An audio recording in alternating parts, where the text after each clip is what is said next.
할렐루야. 오늘 함께 말씀 나눌 말씀의 제목은 세상을 이기는 힘이라.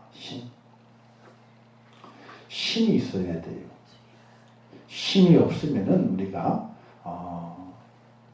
살아갈 의욕도 없어지게 되고 뭔가 나사가 빠진 것처럼 뭔가 이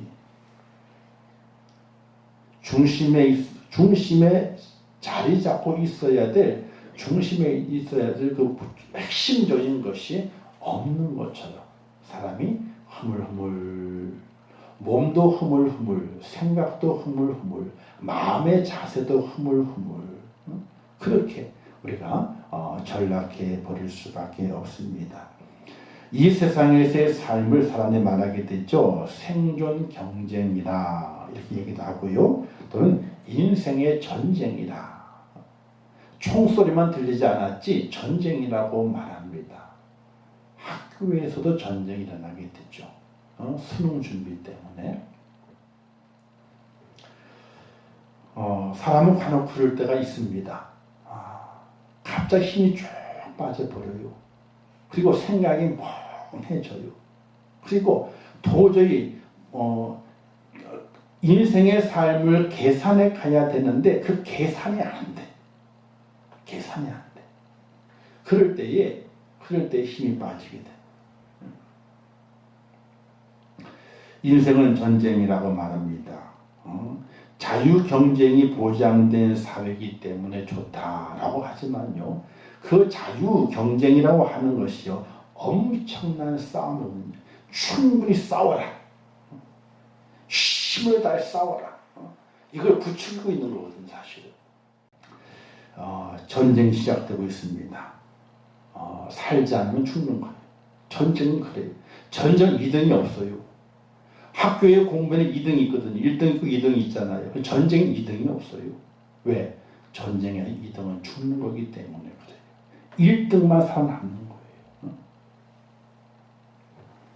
행복은 성적순이 아니다 그러잖아요. 근데 수능 전쟁인데요. 수능 전쟁인데 자기가 원하는 걸 갖지 못하게 되면 어떻게 돼? 죽는 거예요. 죽는 거예요. 그런 마음이 들었기 때문에 그 고3 학생 녀석이 그렇게 한 것 아니에요. 그런 마음이 들으니까 마음의 낙심, 실망, 불안, 초조 이것들이 확 쌓여지게 되니까 앞이 안 보이는 거예요. 자신의 인생의 앞이 계산되어져야 되거든요. 1 더하기 1은 2, 2 더하기 2는 4. 자기 인생의 앞날이 계산되어지게 될 때에 안심이 돼요. 근데 계산되어지지 않으면요. 안심이 안 되는 거예요. 그래서 전쟁에 져요. 전쟁에 2등은 없어요. 왜? 1등만 살아남고 2등은 죽는 것이 전쟁이기 때문에 그래요. 이렇게 다른 사람과의 싸움도 싸우게 되지만 무엇보다도 자기 자신과의 싸움도 또 있어요. 다른 사람과 싸우지만은 상대가 있어서 경쟁하고 싸우지만은 그 싸움뿐만 아니라 자기 자신과의 싸움에서도 이겨내야 되는 거예요. 그러니까 안과 밖으로 다 싸워요. 싸워서 이겨내야만이 사는 거예요. 근데 그 싸우는 방법과 이기는 방법을 알지 못하고 고민과 염려, 근심에 빠져 있을 때는요. 엉뚱한 짓을 벌일 수밖에 없게 되는 거예요. 근데 하나님이 저에게는 그 지혜를 주셔요. 목사니까 다 지혜를 주겠지 하지만은 그런 것이 아니라 목사도 기도가 안 나올 때 있어요. 목사로 주여 하면 은혜가 빵빵하고 그냥 이게 힘이 샘솟는다. 천만에 그러진 않아요. 어떻게 보게 되면 목사가 제일 약해. 그 이유가 뭐냐면요. 목사는 주변에 친구가 없어. 내 속에 있는 것 끄집어낼 만한 친구가 없어. 목회를 하는 동료를 같은 목회를 하는 동료를 할지라도 그 앞에 그 속에 있는 걸 끄집어낼 수가 없어. 그래서 가장 외롭고 힘든 것이 목사라 그래요. 교회 안에서도 그래요. 교회 안에서 속을 다 보일 만한 성도가 없어요. 왜? 내 속을 다 보여. 내 속에 있는 허물과 그렇게 다 보여. 그러면 듣는 사람 뭐만 들어요? 허물만 들어요. 들은 그 허물 어떻게 해요? 여기 가서 저렇고 저렇고 이런 허물이 있대, 저런 허물이 있대. 우리 집사람이 그래. 옛날에 제가 술 잘 먹던 거, 뭐 잘 먹던 거 옛날에 소시적에 20대 때에 그때 얘기하지 말래. 왜? 우리 목사님 술 잘 먹었다고 이렇게 얘기한다. 변화된 걸 얘기를 해야 되는데, 은혜 받아 변화된 걸 얘기해야 되는데, 그것이 아니라 우리 목사님 옛날에 술 잘 먹던 사람이었대. 술 고래였대. 막 이렇게 그냥 이렇게 얘기를 한대요. 그럼 그 얘기 하지 말래. 아니, 저는 제가 처음 하던 은혜에 대해서 이렇게 변화됐다는 것을 좀 얘기를 해가지고 이렇게 좀 감동을 주려고 이렇게 했는데, 그 얘기 하지 말래.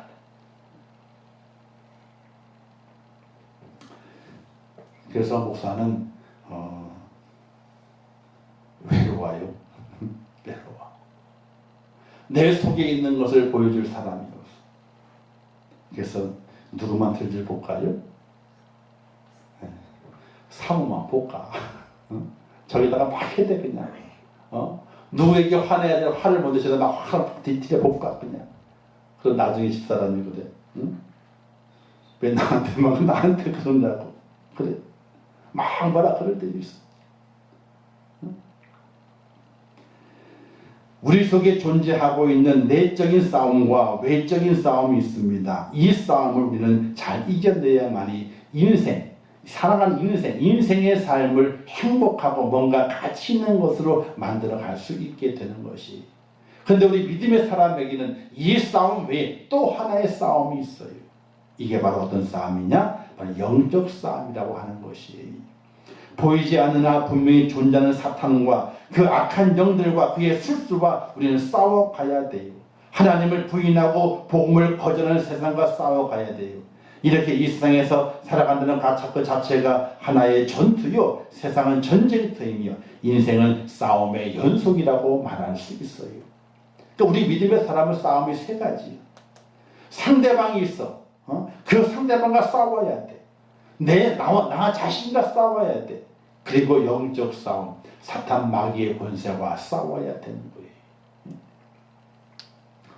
이 싸움에서 우리가 승리하지 못하게 되면은 인생의 실패자가 됐죠. 믿음의 실패자가 돼요. 인생의 실패자는 안 됐다 할지라도 영적 싸움을 지게 되면요, 믿음의 실패자가 되고 말아요. 하나님이 내게 허락하신 구원의 은혜를 팽개쳐 버리게 되는 영적 실패자가 되고 만나는 것이. 사랑하는 성도 여러분, 인생을 살아가는 동안에 삶의 굴곡 때문에 혹 실패할 수도 있어요. 어려움을 겪을 수도 있어요. 내 인생의 삶 속에 내 인생이 펴지지 않을 때도 있어요. 물질의 고난 고통 때문에 어려움을 당할 때도 있어요. 명예 때문에, 권세 때문에 어려움을 당하고 살아갈 때도 있어요.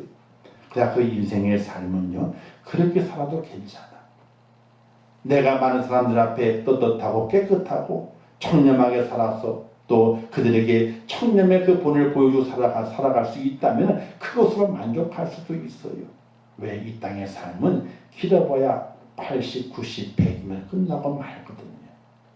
그러나 영적 싸움은 8, 90에 끝나는 것이 아니라 영혼과 연결되어 있기 때문에 이 영적 싸움에서 우리는 절대로 져서는 안 되는, 승리하는 하나님의 사람이 되어야 한다는 사실입니다. 일본의 최대의 검객인 칼 잘 쓰는 사람 중에서 미야모토 무사시라고 하는 사람이 있어요. 미야모토 무사시. 이 사람은요, 그 일본 당대에서 최고의 검객, 그러니까 60번 대결했대. 60번. 최고의 검객과 60번 대결했는데 60번 다 어떻게 했어요? 아니, 검객이 칼로 검객하는 거 싸우는 거거든요. 누가 이기냐 지느냐. 지면 어떻게 돼요? 지면 죽는 거예요. 근데 60번을 싸웠는데 60번 다 이겼대. 그가 이런 말을 했어요. 7가지 승리의 원칙이 있답니다. 7가지의 원칙이 있답니다. 첫 번째 뭐냐면요, 멈칫하지 마라. 주저하지 말라는 거예요. 주저하지 마라. 두 번째는요, 자세, 어떤 하나의 자세에 매이지 마라. 싸움은요, 상대방에 따라서 자세가 바뀌어지게 되잖아요. 그죠? 자세가 바뀌어지게 되는, 그러니까 하나의 자세, 어떤 그 폼에 너무 매이지 말라는 거예요. 세 번째는요, 마음을 읽어라. 상대의 마음을 읽어라. 몸 동작에 몸 동작에 현혹되지 말고 그의 마음을 읽으라고 하는 거예요. 그리고 네 번째는요, 같은 방법을 3번 이상 반복하지 마라. 같은 방법을. 실패했어요. 다음에 또 써. 그러면 안 된다는 거예요. 그리고 5번째는요, 몸을 사리지 마라. 죽기 살기로 덤비게 되면 틈새를 발견할 수 있다. 죽기 살기로 덤비게 되면. 6번째, 공격의 리듬을 타라. 완급 강약 조절을 잘해서 결정적일 때 타격을 딱 매겨야 된다. 너무 강하게 하지 말고, 너무 약하게 하지 말고, 강약 조절 잘해서 틈새를 보라는 거예요. 7번째는요, 바위 같은 마음을 가져라. 바위 같은 마음. 즉, 동요하지 않는 마음의 소유자가 되게 될 때에 승리를 할 수 있다. 이렇게 7가지의 원칙을 이야기했어요. 이렇게 몸과 몸이 부딪히는 싸움에서 승리의 법칙이 있는 것처럼 우리 성도의 인생과 영적 싸움에도 승리의 법칙이 있습니다. 승리의 법칙이 있어요. 그 법칙을 내가 내 몸과 내 영으로 잘 익혔을 때에 우리는 세상을 향해서 이기는 힘을 지니고 있는 자가 돼서 세상에서 승리하는 하나님의 사람이 된다는 사실이. 그래서 어떻게 하면 성도가 이 세상에서 승리할 수 있겠는가? 첫 번째 법칙은 뭐냐면요, 하나님께로부터 난 자가 돼야 돼요. 하나님께로부터 난 자. 이게 뭐예요? 하나님의 자녀가 되어야 되는 거예요. 하나님께서 낳았어, 나를. 하나님이 나를 낳으셨다. 나는 지금 하나님의 자녀다 하는 이 믿음이 오늘 우리 속에 있어져야 돼요. 나는 하나님의 자녀야. 세상 누가 뭐라 그래, 나는 하나님의 자녀야. 라는 그 믿음의 고백이 오늘 우리에게 있어야 돼요. 하나님께로부터 난 자가 되어야 되는 거예요. 오늘 사자 말씀에 기록했잖아요. 무릇 하나님께로부터 난 자마다 세상을 이기느니라. 이렇게 말씀하고 있어요.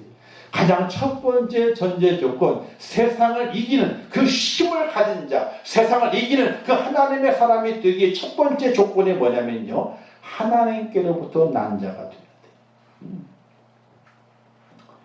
1절에 이런 말씀이 기록되어 있잖아요. 예수께서 그리스도이심을 믿는 자마다 하나님께로부터 난 자니, 이렇게 표현했고, 그리고 4절 말씀에서 무릇 하나님께로 난 자마다 세상을 이긴느니라, 이렇게 표현을 했어요. 또한 요한복음에 보게 되면 이런 말씀이 기록되어 있는데, 영접하는 자, 곧 그 이름을 믿는 자들에게는 하나님의 자녀가 되는 권세를 주셨으니 이는 혈통으로나 육정으로나 사람의 뜻으로 나지 아니하고 오직 하나님께로부터 난 자들이니라, 이렇게 말씀하고 있어요. 성경의 많은 구절 속에서 하나님께로부터 난 자에 대한 이야기를 하고 있어요.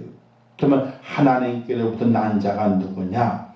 영접하는 자, 곧 그 이름을 믿는 자들은, 이렇게 말씀했거든요. 즉 예수 그리스도가 내 속에 있는 사람이에요. 예수 그리스도가 내 속에 있어서 그 예수 그리스도가 하나님의 아들인 것을 믿는 자마다 하나님의 자녀가 되는 권세를 주었고, 그가 바로 하나님께로부터 난 자라는 거예요. 내 속에 누가 있어야 되는 거예요? 예수님이 있어야 되는 거예요. 예수님이 있어요. 사도 바울도 이와 같은 고백을 했습니다. 주 예수를 믿는 자는 세상 사는 모든 일에 승리하는데 겨우 간신히 이기는 것이 아니라 넉넉히 이긴다, 이렇게 고백을 했어요. 우리 속에 예수 그리스도가 있어야 돼요. 이 속에. 사람이 나를 보게 될 때에도 그 사람이 당신 속에 예수님이 계시네. 당신의 말을 들어보게 되니까 그 말 속에 예수님이 당신 속에 있네. 당신의 행동을 바라보게 되니까 그 행동 속에 당신 속에 예수 그리스도가 있네.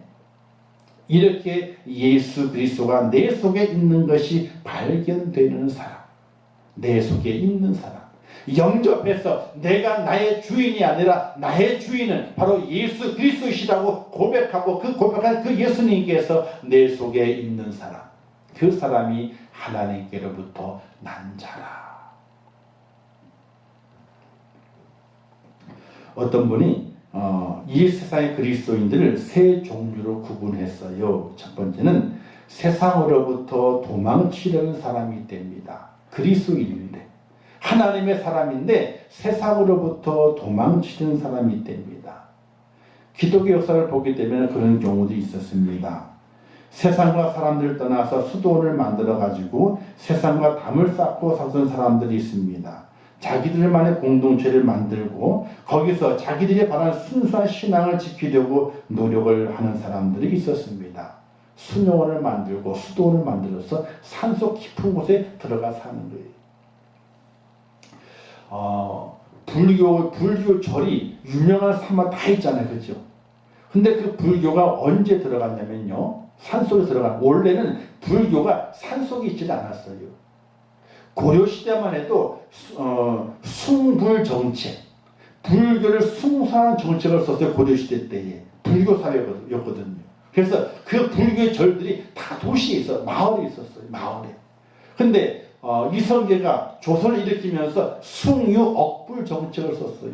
유교를 숭상하고 불교를 탄압하는 정책을 쓰게 돼요. 이때 불교가 탄압받게 되면 어떻게 돼요? 다 짐 싸들고 산속으로 들어가게 돼요. 그때 그래서 절들이 다 산속에 있는 거예요. 그러니까 지금은 절들이 어떻게 돼요? 다 바깥으로 나오잖아. 그죠? 왜? 산속에 있으니까 사람들이 오기 힘들다 이거야. 그러니까 오기 편하도록 어떻게 돼요? 다 밖으로 나와요. 밖으로 나와. 그 옛날에 수도원을 만들고 수녀원을 만들어 가지고 저 산속에 들어가 살아서 자기들만의 공동체, 자기들의 신앙을 지키기 위한 공동체를 만들어 가지고 살게 됐었어요. 세상과 담을 쌓고 살게 됐습니다. 근데 하나님께서는 그것을 원치 않아요. 너희는 세상을 떠나서 빛과 소금이 되라 이렇게 말씀하신 것이 아니라 너희는 세상 속에서 빛과 소금이 되어야 된다라고 말씀하신 거거든요. 오늘의 우리 그리스도인들은 세상과 담을 쌓고 나만 경건하게 나만 거룩하게 사는 것이 아니라 세상 속에 들어가서 뭔가 역할을 감당하는 그런 하나님의 사람이 되어야 되는 건데 첫 번째 그리스도인이 세상으로부터 도망치는 사람이에요. 그래서 세상과는 관여하지 않아요. 세상을 신경 쓰지 않아요. 세상의 사람들과 관계하지 않아요. 그렇게 살아가는 그리스도인이 있다는 겁니다.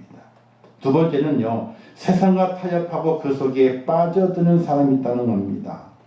법보다 주먹이 가깝다 하는 말처럼 현실적으로 자신이 당한 일이 더 크고 강력하게 여겨지는 것이 인생이죠. 그렇다 보게 되니까 세상의 힘에 굴복하거나 적당히 타협하면서 신앙생활을 하게 되는 그리스도인이 많아진다는 것이 요즘 그래요. 우리 제가 원래 있던 산돌중앙교회 제가 나올 때에 출석 인원이 470~80명 정도 됐어요. 그거 조금 부흥해서 한 500명이 넘어갔거든요. 제가 나온 이후에. 지금 어떻게 됐느냐. 120명은 교회 안 나온다 아예. 연락도 없대. 그러니까 20% 넘게 떨어져 나간 것이 본적으로. 나머지들은 이제 교대로 해가지고 어떻게 돼요? 이제 강력을 져가지고 예배를 드리게 되는데 뭐 정신이 없대요. 120명은 온 데가 또 소식도 없대. 연락해도 연락도 안 하고 전화해도 뭐 전화도 안 받고 120명은 연락도 안 되는데 아예 교회는 담을 쌓았대 1년 넘게 벌써. 그렇다고 뭐 온라인으로 헌금하느냐 그것도 아니고 연락도 안 받고 아예 그 교회하고는 담을 쌓았구나.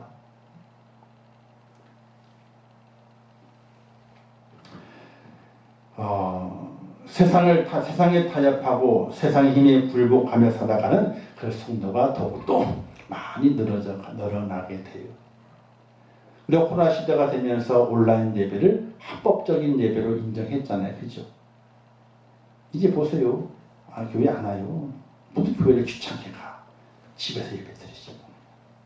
근데 집에서 예배 드리는 우리의 모습을 한번 살펴보게 되면요. 저만 봐더라도 그래요. 저도 한번 드려봤거든요. 이러면 안 돼. 교회에 나올 때는 옷을 갖춰 입죠? 그래도 좀 갖춰 입고 나와서 예배 드리려고 그러고, 또 예배 드리는 그 장소에서 마음 자세가 그래도 뭔가 하나님께 뭔가 얻어가려고 그러고, 하나님께 뭐가 잘 보이려고 그러고, 기도할 때 기도해보려고 그러고 막 그러잖아요. 집에서는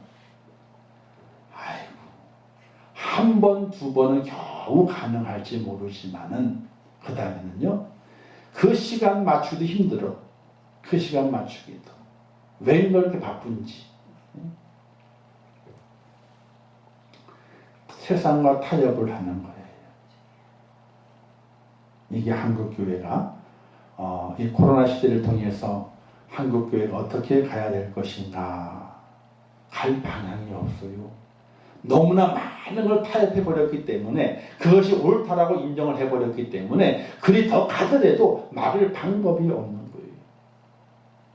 지금 교회에 출석하라고 전화도 못해요. 나오시라고 전화 공고도 못해요. 왜? 우리는 또 한번 이렇게 또 혼란을 겪었기 때문에 더 그렇죠. 나오시라고 권고를 못해요. 근데 그게 타협이 되거든. 타협이. 그게 잘못된 것이라고 가르쳐야 되는데 그렇지 못해요. 그게 타협이 되어버리면 세상의 힘과 타협을 해버렸어. 그걸 옳다고 혼용을 해버렸다. 우리는 평상시 때에 주님을 위해서 죽고 사나 죽으나 다 주를 위해서 하지만은 정말 위기 때에는 그 고백이 온데간데 없이 세상과 타협하며 살아가게 돼요. 이 땅에 있을 만 없어요 했지만은 돌아서게 되면 염려 근심이 어떻게 이 땅에 더 살기 위한 염려 근심 이게 더 많잖아요. 자, 이렇게 세상과 타협하고 그 속에 빠져드는 사람이 있다 그래요. 세 번째는 세상을 이기는 그리스도인이 있다라고 말해요. 주님의 명령대로 세상과 당당히 싸워 이기는 사람이 있어요. 세상이 아무리 험하고 자신을 괴롭히고 죽이려 해도 세상보다 더 크신 하나님을 붙잡는 사람이 있습니다. 세상이 어려우면 어려울수록 주님의 품 안에 더 들어가는 사람이 있습니다. 왜? 주님 품 안에 있을 때의 진정한 승리가 있는 것을 확신했고 알기 때문에 그렇습니다. 그래서 히브리서 11장 30절에 보게 되면 이런 사람은 세상이 감당치 못한다. 이렇게 말씀하고 있어요. 사랑하는 성도 여러분, 세상을 등지지 마시고 세상과 타협하지 마시고 세상과 싸워 이길 수 있는 하나님의 사람 복된 자가 되시기를 주님의 이름으로 축원합니다. 자, 그리고 두 번째는요, 무엇으로 세상을 이기느냐? 믿음으로 이깁니다. 믿음으로. 근데 어떤 믿음으로 이기느냐가 중요하게 돼요. 자, 여러분,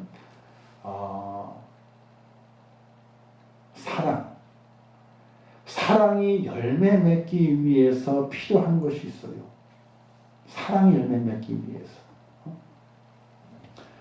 사랑이 열매 맺기 위해서는요, 신뢰라고 하는 것이 공급이 돼야 돼요. 신뢰. 그죠? 근데 신뢰가 쌓여져 가기 위해서는요, 그 신뢰할 수 있을 때까지 인내가 필요해요. 인내. 참는 것이 필요해요. 욥의 인내를 보았느냐 그러잖아요. 욥이 참아냈어. 그 사탄 마귀의 세상의 그 공격을 끝까지 참아냈어. 하나님을 끝까지 사랑했어요. 근데 사랑이 먼저가 아니라 그 속독한 세상의 그 공격을 참아내는 인내가 있었어요. 인내가 있은 이후에 바로 하나님의 그 사랑이 결실을 맺히게 됐거든요. 인내를 온전히 이루라. 이는 너희를 온전하고 구비하여 조금도 부족함이 없게 하려 함이라. 야고보서에 말씀하고 있거든요. 인내를 온전히 이루라. 그러면 조금도 너희가 부족함이 없이 온전하게 될 수 있다고 말하겠더니 우리가 믿음을 이야기하게 될 때 어떤 믿음? 인내하는 믿음이에요. 참아내는 믿음이에요. 우리의 믿음은 너무나 쉽게 변합니다. 일관성이 없이 이리저리 흔들릴 때가 많이 있게 되죠. 우리는 못 박혀 죽으신 하나님 어린 양이라고 찬송하지만은 치료가 더 이상 효과가 없을 때에, 빛이 사라졌을 때에, 온갖 고주서가 날아오지만 납부할 능력이 없을 때에 더 이상 찬송하지를 않아요. 내 뜻대로 되지 않았기 때문에 찬송하지 않아요. 내 삶에 뭔가 부족함이 드러나서 억울하고 또 압박을 받을 때에 찬송이 사라져버리고 말아요. 사업이 내리막길을 걷는다든지 단짝을 잃어버렸다든지 억울한 일을 당했을 때에 더 이상 찬송하지를 않아요. 어떻게 하면 믿음의 일관성을 유지할 수 있겠습니까? 그건 다른 것이 아니라 인내를 통해서 우리가 배워가야 되는 것이에요. 인내하는 믿음이 필요해요. 참아내야 돼요. 끝까지 참아내야 돼요. 참아내는 자가 하나님의 그 축복의 열매를 거둘 수 있다는 사실이에요. 인내하지 못하게 되면요, 다 허사가 되고 말아요. 야고보서 이렇게 말합니다. 내 형제들아, 너희가 여러 가지 시험을 만나거든 온전히 기쁘게 여기라. 이는 너희 믿음의 시련이 인내를 만들어내는 줄 너희가 알미라. 시험이 막 닥쳐오게 될 때에 온전히 기쁘게 여겨라. 그것이 믿음의 시련이 인내를 만들어내서 너희를 온전하게 만드는 것이기 때문에 시험 오는 것을 기쁘게 받아라. 그리고 인내하라. 그리고 너희가 온전케 되라. 이렇게 말씀하고 있습니다. 사랑하는 성도 여러분, 인내하는 믿음을 간직하시기를 주님의 이름으로 축원합니다. 사랑의 열매도 인내가 있어야 돼요. 온전한 믿음도 인내가 있어야 맺혀지게 되는 것이, 인내가 없이는 아무것도 이룰 수 없어요. 그리고 두 번째는요, 기다리는 믿음이 필요하게 됩니다.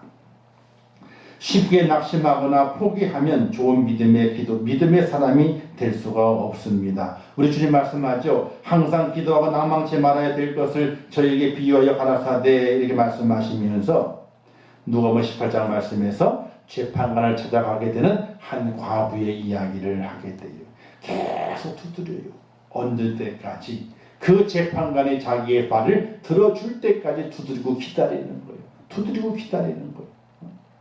그 기다린 이후에 과거의 이야기를 들어주고 소원을 이루어줬다는 것을 말씀하게 되면서 필요하다는 거예요. 기다림의 믿음이. 3년 6개월 동안 비가 안 오게 될 때 아방 때에 엘리야가 기도하게 되죠. 기도합니다. 근데 비 올 기미가 안 보여요. 사환에게 말하기를 나가봐라. 7번 나가봤는데 6번째까지 나가봤는데 소식이 없다가 7번째 나가보게 되니까 손바닥만한 구름이 보이나이다. 이렇게 얘기해요. 6번 나가봤는데 없어. 소식이 없어. 7번 나가보게 되니까 손바닥만한 구름이 보이나이다. 이때 뭐라 그래요? 아방에 가가지고 곧 비가 내릴 테니까 빨리 마차를 끌고 산을 내려가시오. 이렇게 전달하라고 시키게 됩니다. 엘리야도 기도하는데 6번 동안 사환에게 하늘을 보라고 나가보라고 시켰지만은 소식이 없어요. 7번째까지 가서야 손바닥만한 구름이 보인다는 보고를 받게 돼요. 기다렸던 엘리야, 그의 기도를 통해서 3년 6개월 동안 비가 오지 않은 곳에 비가 내리게 되잖아요. 사랑하는 성도 여러분, 기다려야 돼요. 기다림이 필요해요. 성급하게 기다리지 못해가지고 하나님의 축복을 저버리고 팽개쳐 버리게 되는 어리석은 자가 돼서는 절대로 안 된다는 사실이에요. 지루할 정도로 응답이 더딜지라도 낙심하지 말고 하나님의 응답을 기다려야 되는 거예요. 기다림이 중요해요. 왜? 내가 생각하는 때와 하나님의 때가 다를 수 있거든요. 믿음의 조상 아브라함의 자식이 없었습니다. 그가 75세 때 천사가 나타나가지고 아들을 주겠다고 약속하시게 됐죠. 근데 몇 년을 기다렸어요? 25년. 우리 같으면. 근데 아브라함이 잘 기다렸습니까? 아브라함도 어쩔 수 없이 사람이에요. 사람. 잘 못 기다렸어요. 그래서 그 살다가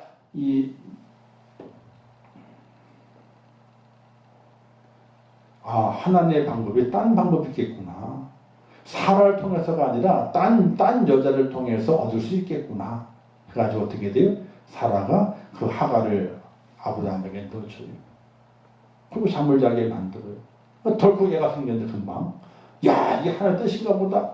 이스마엘이 다 태어나잖아요. 근데 하나님 뭐라고 해요? 이건 네 거 아니다. 네 씨가 아니다. 네 씨가 아니래. 그럼 나중에 100세 때 돼가지고 하나님께서 하나님의 방법으로 이삭을 낳게 만들게 되죠. 근데 어떤 일이 발생하게 돼요? 이스마엘이 이삭을 괴롭혔더라. 근데 이스마엘 쫓아내버렸잖아요. 쫓아내버리면 끝나는 것이냐? 끝난 것이 아니었어요. 계속해서 이스마엘 족속이 누구를? 이삭 족속을 괴롭혀. 하나님의 뜻을 기다리지 않고 자기의 뜻대로 뭔가 해보려 했을 때에 뭔가 이루어진 것 같아. 그러나 훗날에 보게 되니까 그것이 복이 아니라 하나님의 저주였어. 오늘 우리에게 기다림의 믿음이 필요해요. 하나님의 뜻이 이루어지도록.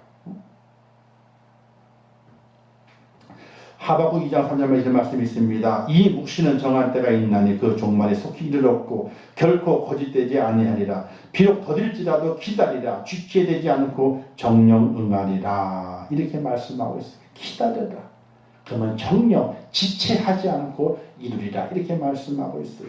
야고보서 그때도 말씀했습니다. 각양 좋은 은사와 온전한 선물이 다비로부터 빛들의 아버지께로부터 내려오나니 그는 변함도 없으시고 회전하는 그림자도 없으시니라. 이렇게 말씀하시게 돼요. 말라기서 보게 되니까 나 여호와는 번역지 아니하시나니 그러므로 야곱의 자손들아 너희가 소멸되지 아니하느니라. 이렇게 말씀하게 돼요. 즉 하나님의 약속을 변치 않기 때문에 너가 기다리기 때문에 그 약속을 받게 된다는 거예요. 오늘 우리들에게 이 기다림의 믿음이 필요한 것이. 왜? 하나님은 절대로 변절하시는 분이야. 사람은 변절을 많이 해요. 아이고 믿으세요. 나중에 못 믿어. 변절을 해. 사람은 다 변절을 해. 근데 하나님은 변절하지 않으세요. 사람은 거짓말하지만 하나님은 거짓말하지 않으세요. 그 말씀을 끝까지 붙잡고 기다리는 그 믿음을 가지고 있을 때에 하나님의 응답이 우리 속에 이루어지게 되는 것이에요. 하나님을 기다리면 됩니다. 시편 41절 말씀에서 내가 여호와를 기다렸더니 귀를 기울이사 나의 부르짖음을 들으셨도다. 이렇게 고백하고 있어요. 기다리고 기다렸더니 나의 부르짖음을 들으셨도다. 이렇게 말씀하고 있어요. 사랑하는 성도 여러분, 고난의 때를 지나갑니다. 염려와 근심, 불안, 공포 그 때를 지나갑니다. 오늘도 확진자가 800명대 올라갔잖아요. 훅 올라갔잖아요. 코로나 안 없어져요. 이건 제가 얘기했는데 이건 제가 얘기한 게 아니라 의학자도 다 얘기하는 거예요. 안 없어져요. 이제 빨리 치료약이 더 빠르게 치료해서 치료약이 빨리 개발돼야 되는 거예요. 이게 뭔지 이게 빨리 개발돼야 되는 거지 코로나 안 없어져요. 올해 말에 다 접종하게 되면 없어진다. 아니요. 접종해도 코로나는 확대요. 단지 확진받는 수가 줄어들게 되고 걸렸더라도 중증으로 가는 비율이 낮아진 것 뿐이지 코로나가 계속되는 거예요. 마스크를 써야 될 안 써도 된다고 그러지만 또 계속 또 써야 될 형편이 있을 수도 있어요. 이 델타 플러스가 뭔가 또 있어가지고 그 다음에는 델타 플러스 또 나올 거야 아마 이게 또 나온다고 이게. 자 이렇게 험한 때를 살아가게 돼요. 이 세상을 이길 수 있는 사람이 없습니다. 그런데 이길 수 있는 사람이 있습니다. 바로 하나님께로부터 난 자입니다. 내 속에 예수 그리스도가 있는 사람입니다. 저는 세상을 이길 수 있어요. 그리고 내 속에 믿음 있는 사람이에요. 믿음 있는 사람. 어떤 믿음이 있느냐? 끝까지 참아내. 견뎌내. 고난이 오고 환난이 와도 주여 믿습니다 하고 그 인내함으로 견뎌내요. 견뎌내는 사람이 이겨요. 그리고 하나님의 약속을 끝까지 붙잡고 기다리는 사람. 그 기다리는 사람이 이길 수 있는 사람이 되는 것이에요. 사랑하는 성도 여러분. 예수 그리스도를 여러분 속에 영접하시고 예수 그리스도를 여러분 속에 모시면서 하나님께로부터 난자가 꼭 될 수 있기를 주님의 이름으로 축원합니다. 그리고 믿음을 간직하세요. 인내의 믿음을 간직하세요. 그리고 하나님 약속까지 기다리는 변치 않는 믿음, 기다리는 그 믿음을 간직하세요. 그럼 이 험한 세상 넉넉히 이기고 나고자가 되지 아니하고 하나님의 은혜와 은총 가운데 천국을 차지하는 축복자로 승리할 수 있다는 사실을 기억하시면서 그런 믿음으로 꼭 승리하는 축복자 되시기를 주님의 이름으로 축원합니다. 기도하겠습니다. 좋으신 아버지 하나님 은혜를 감사합니다. 저를 사랑하셔서 오늘도 귀한 말씀을 주셨습니다. 잘 깨닫게 하옵소서. 세상을 이기는 힘을 간직한 자가 되게 하옵소서. 세상에 지지 않게 하옵소서. 세상에 굴복하지 않게 하옵소서. 세상을 향하여 힘있게 주의 복음을 선포하며 내 속에 계신 그 주님을 보이고 끝까지 인내하며 끝까지 기다리는 믿음을 가지고 하나님의 약속을 하나님의 그 축복을 받는 하나님의 사랑 그래서 세상을 넉넉히 이기며 승리하는 하나님의 축복자가 되게 하여 주시옵소서. 고난이 있습니다. 역경이 있습니다. 환난이 옵니다.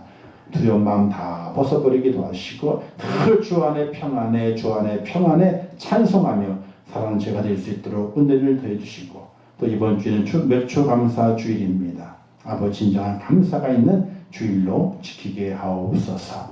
예수님의 이름으로 기도하옵나이다. 아멘.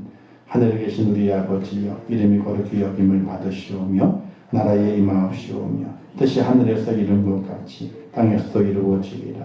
오늘날 우리에게 일용할 양식을 주옵시고 우리가 우리에게 죄 지은 자를 사하여 준 것 같이 우리 죄를 사하여 주옵시고 우리를 시험에 들게 하지 마시고 다만 악에서 구하옵소서. 대개 나라와 권세와 영광이 아버지께 영원히 쌓옵나이다. 아멘. 아버지 하나님 함께 하시옵소서. 주의 말씀을 잘 깨닫게 하시옵소서. 이 말씀 우리의 마음판에 쓰게 하시옵소서. 세상을 이길 수 있는 힘을 주시옵소서. 내 안에 예수 그리스도 계심을 고백하게 하시고 끝까지 인내하며 끝까지 약속을 기다리는 그 믿음 가운데 하나님 아버지여 저희가 세상을 이기며 승리할 수 있도록 은혜 허락하여 주시옵소서.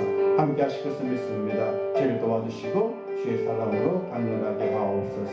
도와주시옵소서. 붙들어 주시옵소서. 승리하게 하옵소서.